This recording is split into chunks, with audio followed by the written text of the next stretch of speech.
TA's role realistically in vendor selection is understanding what's out there, keep looking at the existing tools they've already got to understand how they've iterated. You don't just set your ATS up and leave it because it's going to be out of date in about 6 weeks. You know, to keep on top of it, to keep going out there and looking at people's experience of using that tech. The difference between sales and service, right? How many times has the guy come in to, I don't know, if you sold a house, you've got the sales guy at the front, really warm, engaging, talks to you about it, everything's going to be fantastic, and then you're handed over as soon as that's signed with the people in the back office who are then going, well, this is the reality, and this is what's going to happen. It is still, whatever level that you're at, being able to articulate why you are doing something. And if you don't understand why you're doing something, ask the question, back to the question, push back. Why are we doing this? Why are we doing it? You know, what's the impact of this? How does that work in the bigger picture? Because again, anyone who's giving you something to do should be cognizant of that fact. And if you're not, maybe be thinking, maybe go, this is something we can put down right now.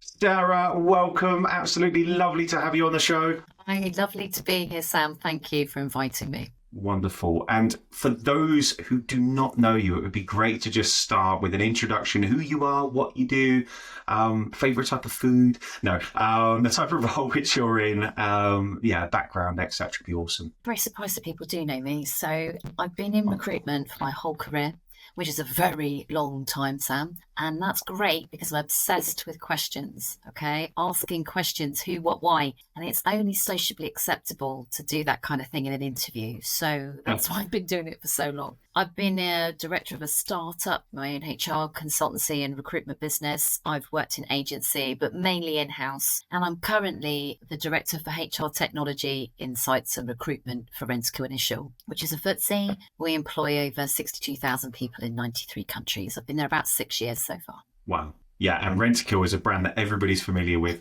You see it everywhere, don't you? We kind of know what it's connected to, but just in case people don't, what does Rentokil do? So Rentokil Initial is pest control and hygiene services, but it's like Hoover, isn't it? You know, if you look at any kind of Hoover was the Hoover and Rentokil pest control. Yeah, we still get to use kill in the title. It's kind of scary, right? Yeah. It is. And we were talking before, the connection between, vermin control and mouse jiggling. We were talking about mouse jiggling in the pre-game, which is nothing to do with Rentokil, to be clear. No, nothing to do with Rentokil. I had to explain to somebody what a mouse jiggler was the other day. We don't have issues with mouse jiggling at Rentokil. Google mouse jiggling, folks. It is connected to your time in employment and moving your mouse. It is nothing else. It's not mouse juggling, which I'm sure is a sport out there somewhere. But this episode is also inadvertently brought to you today by Secret Lab. We're both in Secret Lab chairs, I noticed. So there we go. Hopefully they sent me a new cushion, but I doubt they will. They're really expensive, those cushions. Come on. Me too. We're going to ask them for a cushion. I want to tag them in this, and we're going to go with it. But we were having a really great conversation, and obviously we met a few times before, been fortunate enough to meet a few times before. And I think one of the big parts when we think about any talent acquisition strategy, any people strategy, is actually your vendor partnerships, your accelerated or your kind of extended network of support, and what that looks like, how to partner in the right way. I can hear a horde of people that would love to work with Rentokil listening in, thinking, that's exactly how we should operate. But ultimately, from a TA perspective, you need partners in order to deliver against your strategic objectives. And it's like, how do we work across that? So why don't we start off with, I suppose, that starting piece of like, what's TA's role in selection, identification of the problem? Like, where does it begin in your eyes? So I think it begins right at the beginning, and it's interesting. My career has kind of moved into the more tech space, which is why I've got HR technology, HRS, insights, and recruitment now, because there's so much tech in what we do. And I think we, in talent acquisition, we're normally the front, right? The canary in the coal mine. We're right at the beginning of a process, and then it starts to work its way through the organization. And when we've been talking with tech vendors, we're there to kind of share our pain points from a candidate experience, and from a hiring manager experience, and from a recruiter's experience. We've got 3 viewpoints of any technology that we're using. I think it's also so important that TA is involved because the HCM plays such an important part for tech in any given organisation. If you look at mastering of data, where people start their journey in the organisation, what they're recruited into, how long they've been there, whether they move, whether they leave. That feeds so many other systems throughout the organisation. So you've got to get that tech bit right. So I think TA's role realistically in vendor selection is understanding what's out there, keep looking at the existing tools they've already got to understand how they've iterated. You don't just set your ATS up and leave it, because it's going to be out of date in about 6 weeks. To keep on top of it, to keep going out there and looking at people's experience of using that tech and whether it's helping the process or it's hindering the process. And then ultimately talking to people like you, Sam, and other people and sharing our pain, which is how we've met at different events, to talk from a frontline perspective, our experience, because, technology partners are the people that are solving the problems. But if they don't know what the problems are, what are they solving for? Okay. And I've seen loads of great tech, which is like, that's really exciting. That's really sexy. What does it do for me? What does it help? How does it help me? So I think we can't just moan about that unless we're going to be part of that dialogue and go, these are the issues that we're facing. Yeah, and be realistic with it. And we'll definitely come to that. One bit I want to jump back to, though, is like this optimization iteration piece. It's one of my biggest frustrations, certainly from sitting at thousands of roundtables before coming here. Everybody moans about their ATS. Everybody moans about their central system. But, I think a fewer number of people would be the fairest, fact checkable statement. A fewer number of people actually say, right, I'm going to go and look at what I've got right now and see if I can make a difference in the day-to-day, rather than maybe being bamboozled by this new shiny thing that's available and maybe landing with a similar set of problems down the line. And so how do you think about that? What's the kind of process? Is there a process to it? So for me, it's the business pain point first. Okay. So I just think of it in terms of what am I trying to solve for? First principles. Okay. So what I'm trying to solve for at the moment is an influx of candidates for us with minimal resources to get through. Okay, so that's the problem statement. So now let's look at the tools that I've got. What can I do? What can I optimize? And now let's go out there and talk to people and look at the products that they've got with that view in mind. Now, we might then go down a rabbit hole and find other things and all the rest of it. We build up the business case, but we are, and we'll put all those lovely business case benefits on there in order to get our funds. But, we're starting with a real problem that needs fixing. And that's where we're starting. And then we're going to try, and then we're going to iterate. So I am a huge fan of the pilot. Yeah, we're going to go out, we're going to try this, we're going to fail at it really quickly, or we're going to learn with it really quickly, and then we're going to iterate and grow, and we're going to change stuff with it. So it's always got to be business problem first. It's always then got to be something that you've got in the back of your head, and you don't get distracted by the shiny when you're out there having conversations with vendors. Yeah, and I think it's okay sometimes to be not distracted by the shiny, but be made aware of things that may be a problem that you hadn't yet thought about, or a way of solving a problem that you haven't yet thought about, because there has been a technological shift. But then all too often, that's not necessarily the case. People get distracted away from what the core principle is and away from what the core business objective is. Because again, why is the impact on the candidate experience in this instance, or why is the impact on the application experience important? What is the knock-on impact of your time to hire? It's the knock-on impact of your candidate experience. It's the knock-on impact on your brand, etc., that transcends. And that can often be lost. And then I think the other part is then like expectation setting. Often expectation setting on both sides can be, yes, we can do that. Of course we can do that. And, yes, we want to solve that. And then the rubber hits the road, and those things end up on a roadmap or further down the line. So how do you manage that part? You're doing this for a living. How do you manage that part of like true expectation setting? It's tough, but I think it's tough in lots of other industries as well. It's the difference between sales and service, right? How many times has the guy come in to, I don't know, if you sold a house, you've got the sales guy at the front, really warm, engaging, talks to you about it, everything's going to be fantastic. And then you're handed over as soon as that's signed with the people in the back office who are then going, well, this is the reality, and this is what's going to happen. And I found that with kind of everything that's sold, to be honest. We have that in every business, the relationship between sales and service. I think what happens through a sales process, and what's really important, is we try to tell you that we're complex, especially at Mental Initial. And I've had this a lot. So we're talking to vendors and they're trying to show me something, or we're talking and going, that's great, but we've got 92 different countries. And with that comes a ton of language, okay? A ton of language. And, I've been told by so many vendors that this language is on a roadmap for, and it is never materialized, and that's just the way that it is, because it's not commercially important enough yet. We don't have enough other customers like you, Sarah, that require that language at this present point in time. But it's in that expectation setting at the beginning with the salespeople, because I've got multiple ATS. It doesn't just integrate with one thing, it has to integrate with multiple of them. We're an acquiring business. We're going to buy more stuff, and that's going to have to integrate as well, right? We have, oh my gosh, we're a branch-based business. So when we talk about 92 countries, dozens of branches, and I can't tell you the people that show me a drop-down list. Yeah, how's this going to work? How's that going to map? So the complexity, multi-branded, multi-country, multi-sites. And I know everyone thinks they're a special snowflake, Sam, but when you're designing tech, you're not designing it with that complexity in mind. So the salesperson's always like, we can do anything with tech. How many times have I heard that? Anything is possible with tech. Really? And it is. It is, but it's not. It's not always practical, right, to deliver.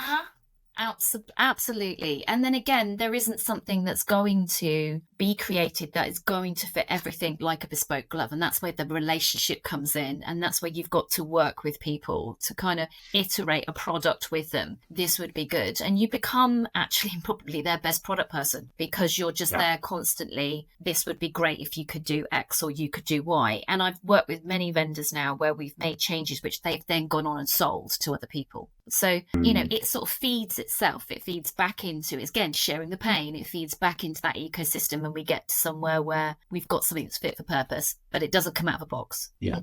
And it's like that 90% fit thing, right? You're not going to have something, I think you've hit the nail on the head. It's not going to be, if you're creating an enterprise grade solution, yes, every organization is different. Yes, there's complexity. Yes, you can optimize. Yes, you can work in a way in which suits that organization in the best possible way that you can. But depending on the cap of your spend, depending on, the proximity to other customers, etc., and the plausibility of it, something that feels simple can sometimes be very complex with legacy code. Something that is very complex can sometimes be very easy to do, so theoretically complex doesn't necessarily mean practically easy, and vice versa. So it's like that eternal balance. And then I think to play in the side of the vendor, it then is quite difficult, right? Because actually, particularly when you think about the big three HRIS systems, they all want to be able to do one and the same. Largely, they all can do one and the same. It's not that one of them has a feature set that another one doesn't have. It's how good is that feature set and how relevant is it to my problem? And can people be honest enough during that process to say, we're going to be almost all of the way there. This is probably where our shortcomings are,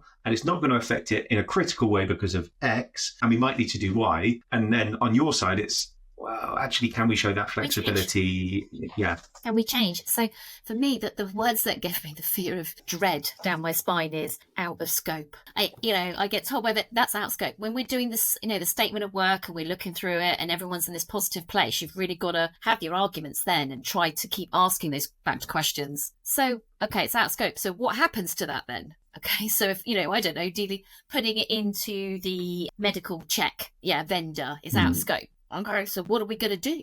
We just kind of say out of scope and then it's like it's done. No, what is the impact? What's going to happen? How can we fix for that? Not that I expect that vendor to do it, but that us as well, manage our expectations. What happens in real life? Show me that. We get demoed things, we have conversations, we have to take it through a plethora of people to get something signed off. And then it could be months or weeks, or at least. And then you're like, actually, have you shown me how to demo removing information here? Or, how does that actually work? How do I get into a different system? How do I move it from pilot and scale it? So out of scope, fear of God, ask the question. And then what can I change internally? Okay, so I can't sit here and just say I need you to do X, Y, and Z, get on with it. If it's not going to work, especially the scale that I deal with, there could be something else I could do this side. We could create a tag. We could train them to do something slightly different. And we should, because that might make it much more elegant solution. It might make it less error rate. It might make it therefore better for our candidates. It doesn't error, it comes through. Yeah, and I think you've kind of hit it there as well. It's like that people, process, technology point, right? When you've got that process, when you've got that problem statement, you're going to market for technology in many instances, but it doesn't mean that's the sole thing that's going to solve it. Actually, it's that combination of, okay, there's a little bit of give and take here. There's a little bit here which maybe I can't complete, solely relying on the vendor partner to deliver. And actually, there's a little bit of a tweak here on this side. And then it's that knock on. How do you then think about, or is it important So your problem statement is X, and it's so critical for the organization from a revenue perspective, or so critical from a people perspective, that it becomes priority one. Does that usurp the need to talk to, not just integrate with your other systems, but talk to them effectively? Does it need to sit within the ecosystem? Are you more point solution for a challenge like that? How do you think about it, point versus platform? Would you go to your existing partners and think if they've got a feature, or would you go to look for a point solution? How do you think on, a critical business challenge comes in tomorrow? Yeah, absolutely. So you kind of isolate. Again, you go back to the tech that you've got. You try to, because, it's really hard being stuck between multiple vendors. It's really hard. So if you just take any integration, you've got vendors on each side, right? So you've got a Workday on one side, or you've got a smart, you've got a Success Factors on one side, and then you've got a ATS on the other, or you've got an ATS and then you've got a video something vendor, or a skills assessment vendor. You're always stuck between, and they're always doing this. It's that one. And you've got to bring them both into the table to then have that kind of conversation. And we've all got flex. And if you make that more and more complex, I was looking at a Workday integration that we've got, and just the sheer number of integrations that hang off that thing. Whenever you're adding anything into that system, you've got to look at that complexity. You've got to think, okay, that's another relationship. That's another break point. However, if something is, like you're saying, absolutely business critical, the elegance of the solution isn't about that. It's about making, if it's payroll, right? If it's that point of offer, if it's the testing, it's the screening testing, if it's something that has to, it's a legislative thing, right? It's got to happen. Yeah. You've got to make it happen. So you are juggling, or jiggling, back to the mouse, but you're kind of trying to be conscious of what you've already got and not rush out there. But at the same time, you've got, this thing is never going to stay still, Sam. Yeah. Like we were saying about the ATS, right? You're going to set it up and you're going to leave it. No, because the integrations change. People build integrations on Google. Google changes something,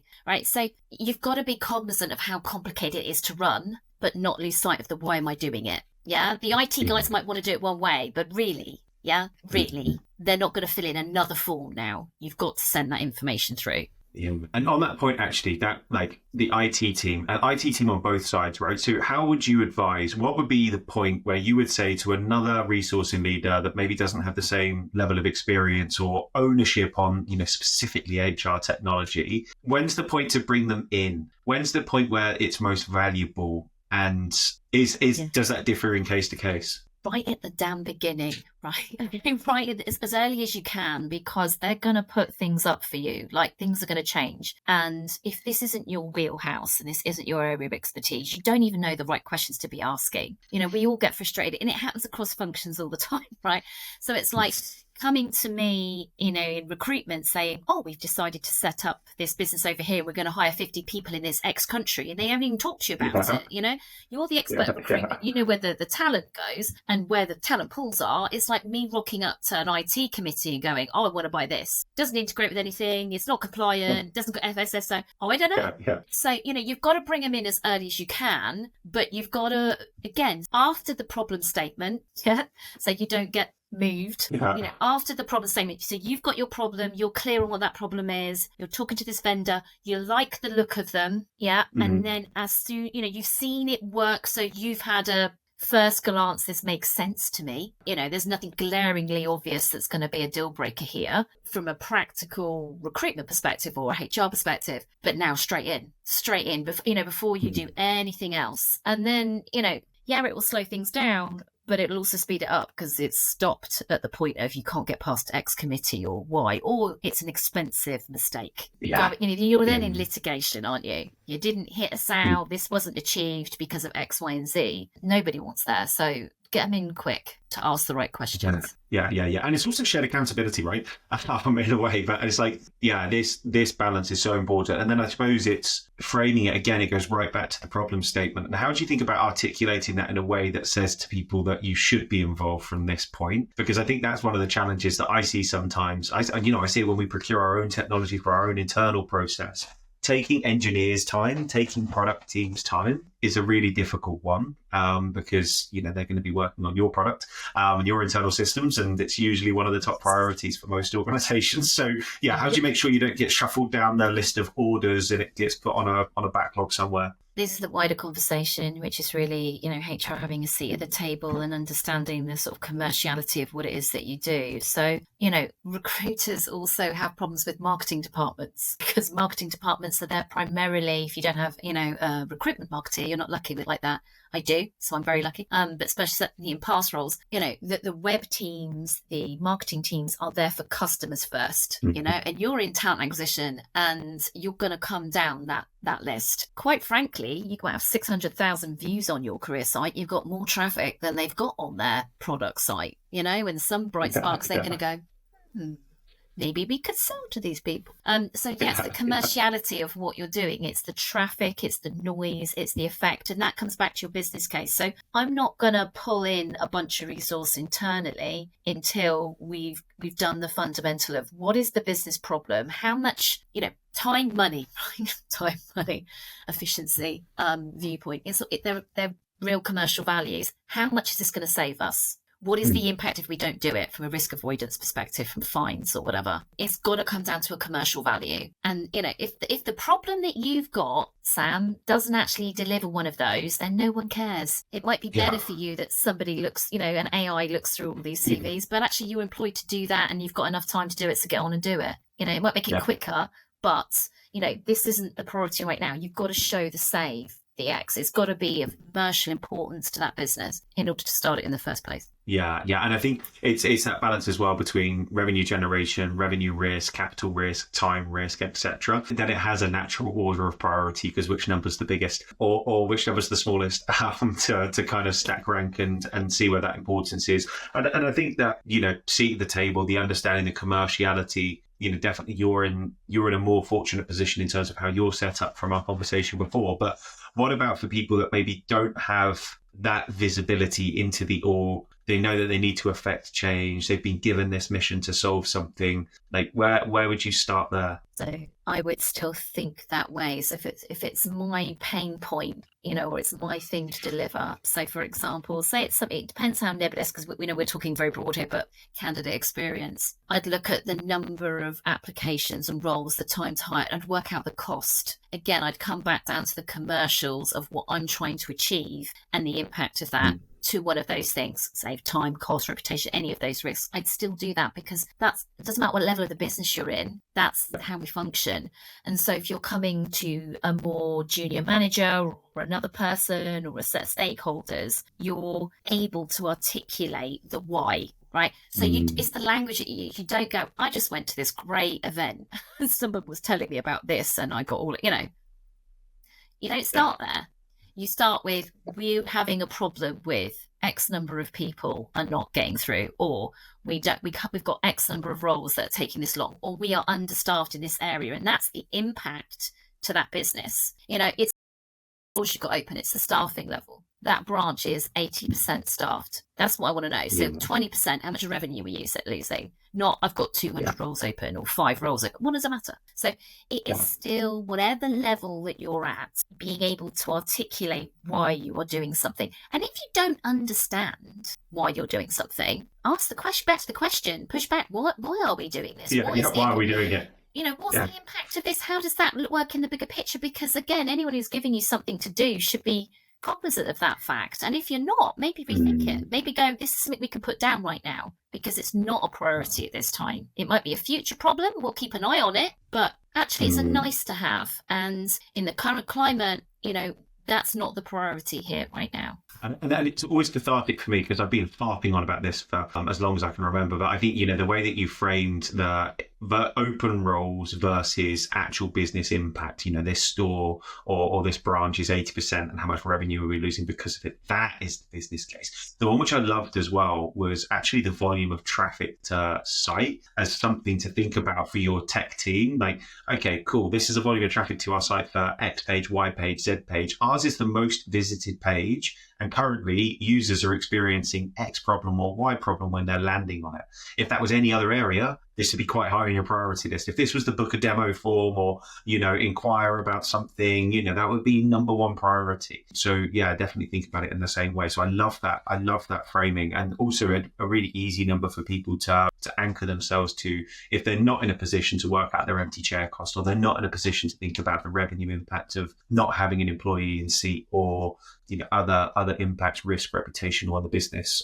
If you're not able to articulate it, I think the other thing as well. You were talking, Sam, yeah. But they can also Yes. ask. Yes. Yes. Right. So yes. when we're taking the job, the job order taking and all the rest of it, that an AI could probably do. The difference is the person being able to go, well, what is the impact if you don't hire this position? And, I really understand. And what does that mean? And what, all those whys, and getting to the hiring manager's pain point to be able to articulate that. So if we don't know what the cost of hire is, we can find out.